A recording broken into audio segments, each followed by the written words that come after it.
All right, in this video, guys, I'm gonna give you my top 5 players to watch out for this season in each of the top 5 leagues. Let's go. First thing I'm gonna start out with is Serie A. I think the newest signing to Serie A that's gonna be someone to watch out for, someone you guys have to, someone who's gonna make you guys watch these games is Noah Lang. If you don't know Noah Lang, he's a Dutch winger. Last season, he registered 11 goals and 10 assists for PSV in the Dutch league, and he's a baller, man. He's everything you want in a winger. He has flair. He has some attitude about him. Like he's always gonna play 100%.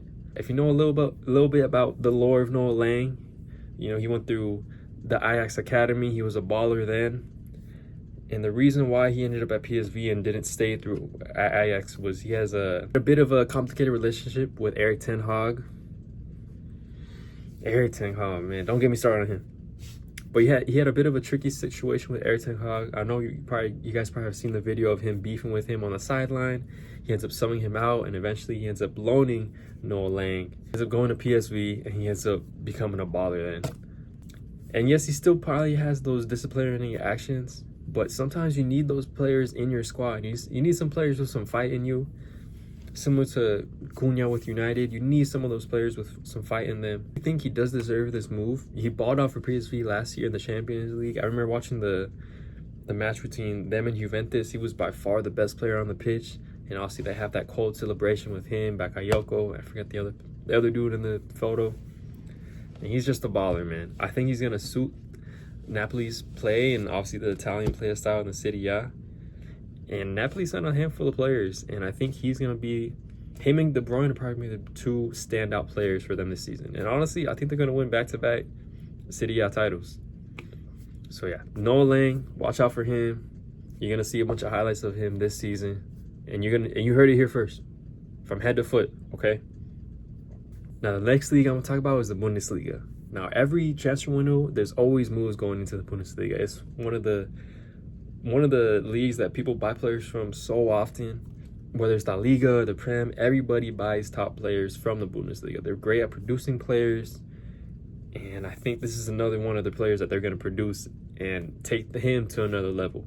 This transfer window, obviously, Bayer Leverkusen lost a lot of people. They just lost Boniface, they lost Xabi Alonso, and more importantly, they lost their main man, Florian Wirtz.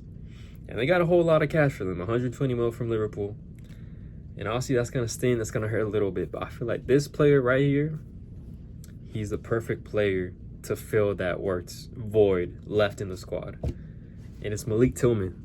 And some of you guys might think it's biased. You can see my Pulisic and my USA jersey in the background. Shout out Ajax.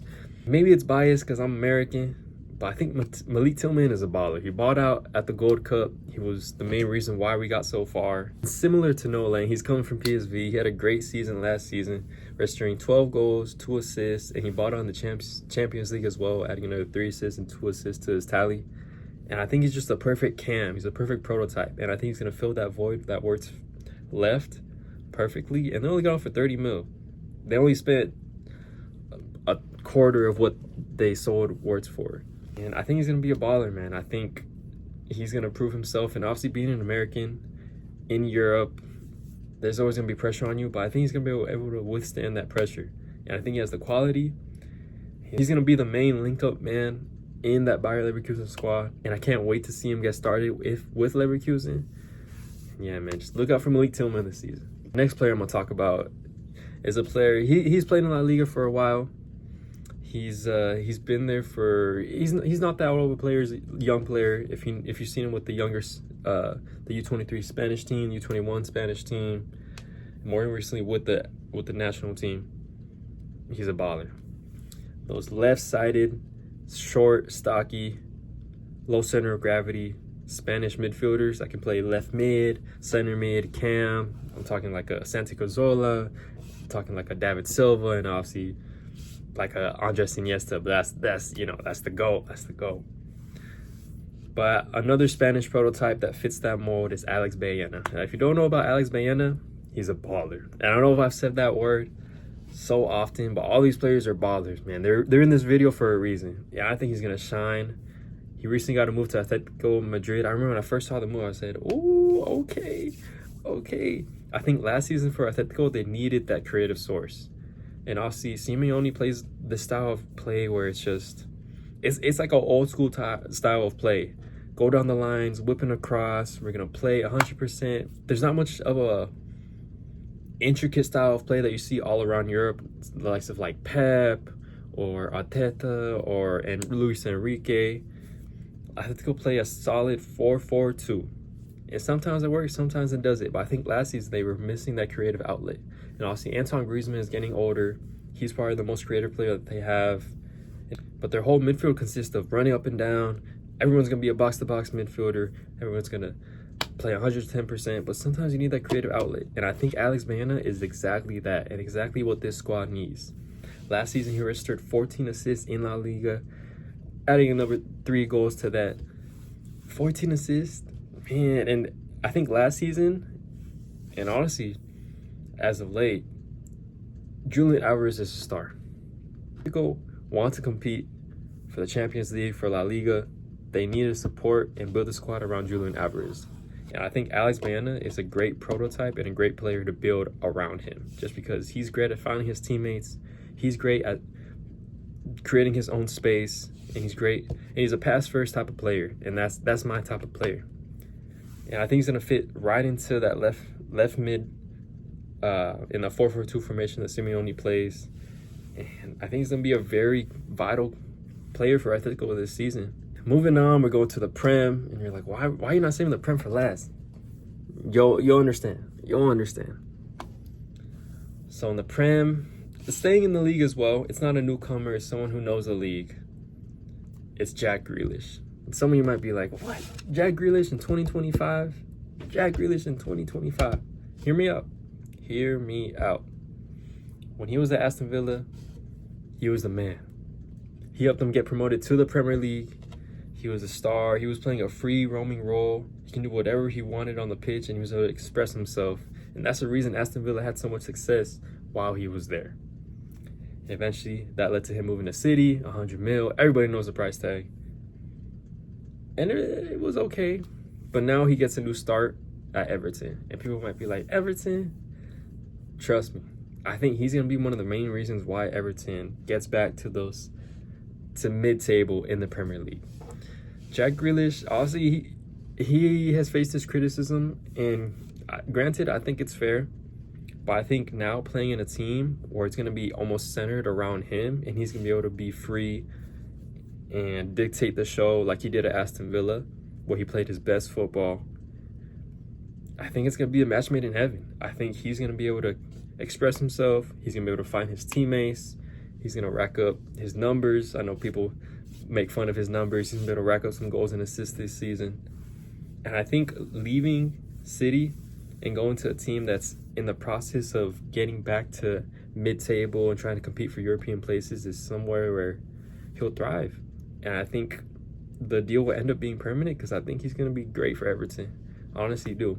When I seen this move first happen, I was like, okay, this is good for Grealish's career. And I'm excited. I think Everton fans should be excited. And I know Grealish is going to leave his mark. And I think at the end of the loan, he's going to end up being an Everton player. Now, the last player I'm going to talk about is a player going to Ligue 1. And it's a player who hasn't ever played there. He's a newcomer to the league. His name is Paul Labile Pogba. My GOAT. My GOAT. The best midfielder of all time. Okay, no. Let me stop. But man, where did I start with Pogba? I could make a whole video on Pogba. I can make a whole series on Pogba. Yeah, I'm gonna say I'm glazing. I'm doing too much, but man. This right here, man. Oh, damn, that's wrinkly. But this right here, man, this means something to me. This means something to me. Obviously, when Pogba faced this whole doping scandal, I was sad. I was shocked. I was like, no way Pogba would do something like that. That's my boy. I don't even know him like that, but that's my boy. I was sad, man. He's going to be out of football for, I think the first time it was about 4 or 5 years. It was a while. Then it got reduced to 2. And now he was training by himself, trying to find a club. And I'm glad he found one in Monaco. Monaco's a great team. They're going to be in the Champions League next season. And they're always competing for the top 4 or 5 places in Ligue 1. Isn't that something to say? I think it is. I think Pogba's going to add a great dynamic to that squad. Obviously, they got Ansu Fati as well. But seeing Paul Pogba return to football is just good for the whole sport. I'm sorry, you might dislike Pogba. I don't know how you could. He's one of the most elegant footballers. He's one of the best footballers I've seen. And I'm so glad he's making his mark back in a league where I think it'll suit him. And in a team that will also suit him. I think they have a very good attacking lineup with Minamino, Balogun, obviously Ansu Fati adding to that mix. And I think he's going to support that attacking line that they've built very well. And yeah, I think it's going to be another sort of resurgence for Paul Pogba. You know, he's been out of the game for about 2 years. And we all know how good Paul Pogba is. He's one of my favorite players. And maybe you might say this is bias. But man, I think he's gonna light it up this season. I think he's gonna be the reason why a lot of eyes are on League On this season. I know I'm gonna be watching Monaco games. I might even buy a jersey. But I'm excited for him to be back to football. I really think he's gonna boss it over there in League On, and I think he's gonna make it to the French squad for the 2026 World Cup squad. I don't know, maybe that's a hot take. But Paul Pogba is back playing football, and I cannot be happier. I could not make a list and not have him in this video. Look out for Pogba this season. If you want to see an elegant footballer, one of the best footballers, with the ball at his feet, just watch the Monaco games this season. Trust me, you will not be disappointed. He's gonna ball out. Yeah, man. I think he's coming here to the U.S. in 2026 and Mexico and Canada. Trust me, mark my words. It's gonna wrap it up for this video. Shout out to y'all watching. I hope you enjoyed. If you did, like, comment, subscribe, and I'll catch you on the next video. La pioche.